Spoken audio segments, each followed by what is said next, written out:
Nesta videoaula vamos começar a relembrar algumas regras de derivação. A derivada de uma função f de x é definida como sendo esse limite que eu deixei aqui no canto superior direito da tela.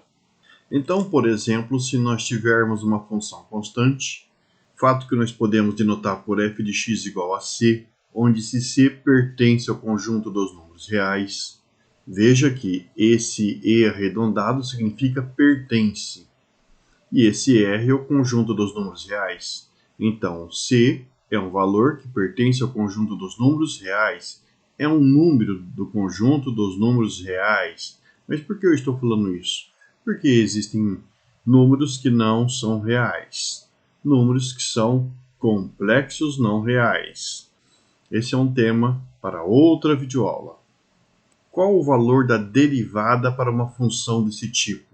Que pode ser, por exemplo, f de x igual a 2, ou f de x igual a 1/3, ou f de x igual a raiz quadrada de 2. Veja que não tem x na regra que está à direita do símbolo de igual. Vamos só mexer um pouquinho nessa expressão para relembrar o que acontece.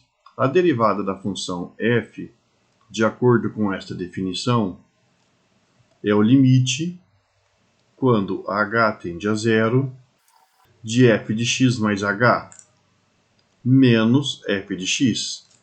Mas como essa função é constante, ou seja, ela não muda o valor dela, quando eu calculo o valor da função em x mais h e o valor da função em x, ele vai permanecer o mesmo, ou seja, eu vou ter c para esse primeiro valor, menos c para esse segundo valor. Isso tudo sobre h, quando h tende a zero. Fazendo o cálculo aqui no numerador dessa expressão, nós temos que a derivada da função constante é então o limite, quando h tende a zero, c menos c é zero, zero sobre h. O h está tendendo a zero, ele não é zero. Então nós podemos interpretar que esse h é um valor numa vizinhança de zero. Ele não é zero. Logo, eu posso fazer a divisão de zero por h, que vai dar zero. Ou seja, esse limite que nos fornece a derivada para a função constante vai ser o limite de zero quando h tende a zero, que é zero. Então, quando a gente derivar funções desse tipo aqui, que são funções constantes, nós vamos sempre obter zero. É isso mesmo. Por exemplo, aqui nesse primeiro caso, a derivada da função que é f de x igual a 2 é zero. E a derivada de 1/3, por exemplo, é zero. A derivada da raiz quadrada de 2 também é zero. E assim vai.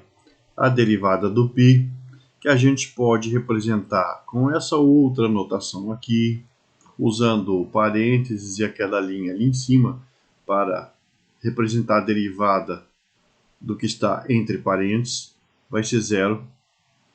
E a derivada desse outro valor aqui embaixo, representando dessa maneira, eu tenho a derivada da raiz quinta de 8 sobre 99. Quando eu derivo essa expressão, que é formada por apenas um número, isso daí vai gerar zero. Então, o que você tem que guardar dessa videoaula é que a derivada de uma função constante, não importa o valor dela, é zero. E como identificar a função constante? A função constante não vai ter a variável independente, que no caso aqui foi x, lá do lado direito do igual.